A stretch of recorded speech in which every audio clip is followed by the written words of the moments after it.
Hey sports fans, this is Straight from the Basement with Tommy Ommy. I'm a sports fan who always said, if I never played a sport professionally, then I want to talk about it. I'm born and raised in New York City. Played organized basketball for several well-known teams in the mid-'70s and the early '80s, such as the legendary Home Cold Rucker Tournament, Melbank, Stone Gym and Riverside Church, LaGuardia House, and my all-time favorite, Each One Teach One. Having sports in my life at an early age always kept me out of trouble. If I wasn't playing basketball, I was either playing football or baseball. Hey sports fans, this is Straight from the Basement with Tommy Ommy, where my opinions, views, and facts will cover the hottest, the latest, and the past sports events. Welcome once again. I want to continue to thank everyone who has liked and subscribed to my podcast. And if this is the first time you're viewing it, please do the same. As always, before I even get into today's topic, yes, I got 3 hot topics I must talk about. My first hot topic, NBA Hall of Famer Lenny Wilkens and Michael Sugar Ray Richardson. Gotta talk about these cats, man. I'm talking about my youth days. They both passed away 2 days apart. Listen, both were pioneers of the game. Pioneers, what? Come on, Lenny Wilkens. Man, we talking about a brother, may he rest in peace, who broke all color barriers in the NBA in the 60s and the 70s.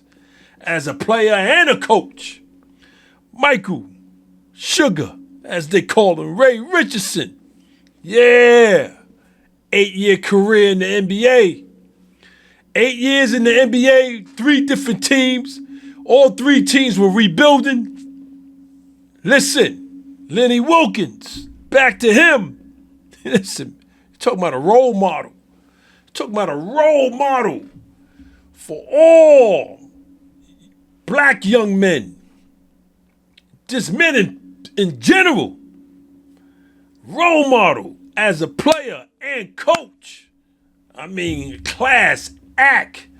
Back to Michael Ray Richardson. Listen, everybody back then and to this day felt 8 years was not enough. He didn't give us everything, the whole package. Michael Ray Richardson, you know, and he was a head coach for several years. A lot of people didn't know that in the CBA, right? Michael Ray Richardson, Lenny Wilkens. Come on, man. I could go on and on. I could just do a show with those two only. I gotta talk about them. They passed away. Lenny Wilkens passed away November 9th. Yeah, he was 88 years old. And Michael Ray Richardson passed away November 11th. 2 days later, he was 70 years old. May they both rest in peace. They both, in my youth days, brought me real joy when it came to basketball, my first love. Listen, I could go on, and I got a long show, I got a nice show, but I got to get into my second hottest topic. My second hottest topic is the Dallas Mavericks and Nico Harrison. Yeah, I know. He was fired November 11th. Last Tuesday. Yes. And why is he still a hot topic? He's a hot topic because number 1, I ain't talking about it yet. Number 2, I got a question for y'all that I asked my TikTok followers. I got a question. But before I ask the question, I got to explain some things. We know, and we all know, in the basketball NBA world, why Nico Harrison was fired. Because of that AD Luka trade back on February 1st of this year. Okay, Luka Nation in Dallas. It's strong. I mean, it's real strong. I didn't know it was that strong. Luka Nation in Dallas, they do not forgive. Listen, has not forgiven Nico Harrison, all the way to the day he got fired. AD didn't help. He gets injured soon as he gets there. Second game, first or second game, I can't remember. Right? Injured again in this new season. Back in street clothes. They gave him to him. They gave him the business. I mean, they gave him the business. The fans gave him the business. The night Nico GM'd his last game in that Dallas Mavericks stadium, the fans went bananas on AD to the point when I don't even think he's showing up to home games because I was looking for him the other night. He wasn't sitting on that bench. I think they told him, management and the ownership told him, yo, don't come back till you are ready to hit the floor. Enough is enough. No Kyrie Irving. January, hopefully. We're going to pray that Kyrie comes back in January. Yeah, the Dallas Mavericks is 4-11. Third to last place in the Western Conference. Listen. Meanwhile, I'm laughing because the trade, I didn't want it to happen when I heard it. But I'm not going to get into that because I already spoke about it. But I am very happy with the trade. Luka is doing Luka magic. Okay? And I think my dude is trying to go and get that MVP this season. He knows he's got to at least play 65 games. Luka Nation out in Dallas, they can't take no more of what took place throughout the year. And so I got a question. Is it fair for Nico Harrison to be fired when the Mavericks owner Patrick Dumont has the ultimate say? I asked this question on TikTok last week. Oh my God, got over 300 responses. People chatting. I mean, oh man, it was crazy. So I need to know from y'all so I can read several of your responses on my YouTube channel. Listen, need to know, is it fair for Nico Harrison to be fired when the Mavericks owner Patrick Dumont has the ultimate say? I didn't hear this guy. And if he did, he probably only did it once. I did not hear him tell Luka Nation, Dallas fans, yo, back off Nico. Yeah, he put it in motion. He brought it to my attention, and I told him to go ahead with it. So if you're going to be pissed off at me, the owner, not this guy. He's just doing his job. He's doing what I told him to do. I didn't hear all that from the ownership, Patrick Dumont, from the Dallas Mavericks. Just left Nico out there to dry, hang and dry, and use him as a scapegoat. It's just, the brother can do it. Listen, he put a hell of a team together. You know what I'm saying? In the Dallas Mavericks, he put a hell of a team together. So, so I need to know from y'all, is it fair? Is it fair? Get back to me so I can read a few on my next show. So I want to get into my third hottest topic. This is going to be real quick. Talking about my New York Giants and Brian Dable. Yeah, he was fired last Monday, November 10th. My prayers have been answered. We all know there's a God. He just reassured me again that it's a God. I'm so happy that this man is gone. So let's get started with today's topic. I'm talking about the NFL privilege. Yes, the NFL privilege. What is Tommy Ommy talking about? Listen, for decades, the skilled players in the NFL always get their way. Always get their way. You can go back as far as Jim Brown, superstar running back for the Cleveland Browns, all the way to the current Philadelphia Eagles, A.J. Brown, superstar wide receiver. Just give me the damn ball. That's what they both would say. All the time. Give me the damn ball. All the rules, all the NFL rules. I'm not going to say all the rules pertaining to Mr. GOAT. Tom Brady. A lot of rules was changed on behalf of this man because of what he meant to the NFL when he was playing. NFL privilege, y'all. That's what you call privilege. Now, the skilled position is only considered on the offensive side of the ball. You guys should know that. But it excludes the offensive line. So we're talking about the quarterback, running back, tight end, and receiver. Now, we as fans, we want to see that elite superstar quarterback throw a 50-yard beauty to his receiver. A receiver like Rashid Rice. And go in for the touchdown. That's what Patrick Mahomes, that's what he gives us every other game.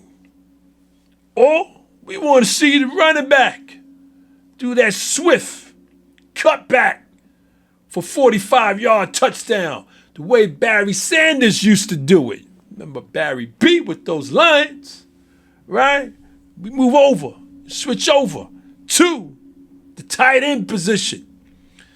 A 10-yard pass.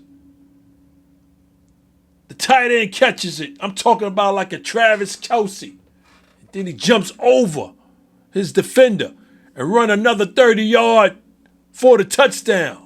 Yeah, that's what Travis Kelce can still do from time to time. He's old now. Listen, the NFL privileged players, they get the high power endorsements. They get most of the calls on their behalf. Listen, they the NFL privilege. Now, I want to move on with this because I'm going to tell you why why I came up with this topic. Listen, NFL privilege. Sometimes, not sometimes, damn near all the times, that ugly head comes out. You know what I'm saying? And it is not good at all. I want to start with A.J. Brown. For the last 2 seasons, this dude has been bitching about not getting enough touches. He's been bitching, not getting enough touches. Then you move on to Justin Jefferson with those Vikings. Damn near every Sunday, every other Sunday, I'm looking at the sideline because I like Jefferson. No joke. I think he's the number 1 receiver for the last 3 years. But every time I'm looking at his face with the helmet off, he's unhappy, he's frustrated. Especially Vikings being last in the NFC North. So, I mean, this dude, my God, forget about it. I can't even look at his face when things are not going right. Either because the corner is sticking and gluing to him and he can't get enough touches or they just losing. The face, forget about it. But the brother's making those commercials. Or we move over to Cincinnati Bengals with Jamar Chase, who was, I'm going to stress who was my dude, a dog. How you go and spit at a player? Lost a lot of respect for him. Spitting at Jalen Ramsey. Ain't gonna lie about it, but got caught on the video. Move on from that. You go to Randy Moss when he played a Few teams wanted him to play slot receiver. He refused because he wanted to avoid getting hit constantly. So I want to run my straight beeline to the end zone, catch it, touchdown. That's all I'm doing. And that was his attitude, Randy Moss.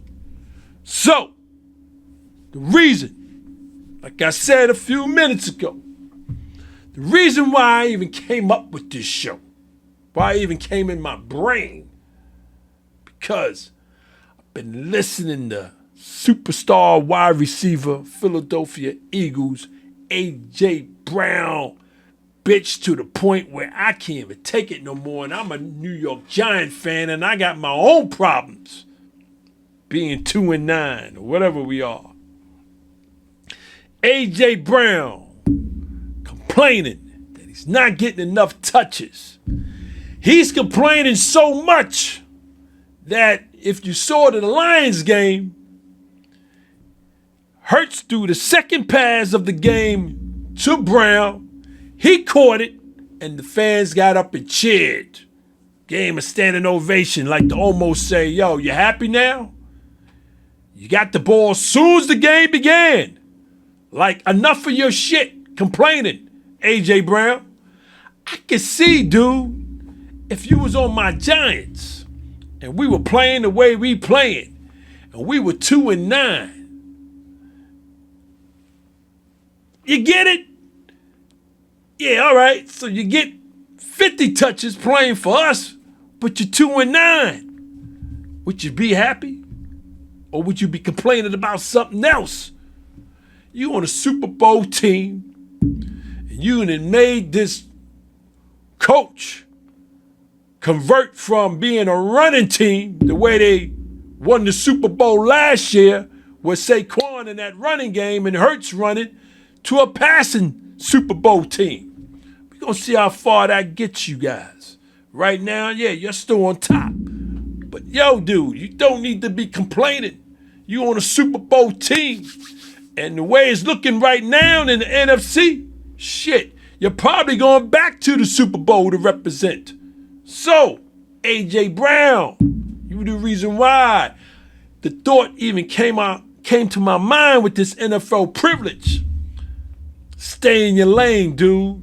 Stay in your lane. So, all NFL privilege players, there ain't too many throughout the decades, but if we go from decade to decade, man, we could probably pull a good 5, strong 5. They all considered prima donnas. Yes, it's what we call them, prima donnas. It's what we call them. Listen, no disrespect to none of these players that I just named. No disrespect. They all worked hard to get to where they got in their professions. I'm talking about the current and the former players. No disrespect to them. Listen, we as NFL fans, we love to see them show out on the field. And we love to see them show out off the field because we love drama. This is what we love. We love drama. So when A.J. Brown is complaining and bitching, or whatever social media platform he's using, or whatever microphone, whatever media, we love hearing that because we want to see him next Sunday when the ball's thrown to you several times. Listen, you better catch every single one. That's all I got to say. Doing all that bitching on the Super Bowl team. Listen, I want to thank y'all for hanging out with me in my basement. To my viewers and to my listeners, please continue to check me out on my YouTube channel and subscribe. Listen, check me out on my streaming platform, Spotify. Yes, I'm live. I'm TikTok live. Every Tuesday, Thursday, 8 p.m. Eastern Time. Giving you guys these smoking mixed topics and sports. Yes, remember to check out the Even Flow Coffee Company. Created to combine the interests of coffee lovers, fashion, and music For more information or to make a purchase, visit evenflowcoffee.com. As I always say, sports is what keeps this world from going insane, either in a pandemic or no pandemic. Until next time, take care.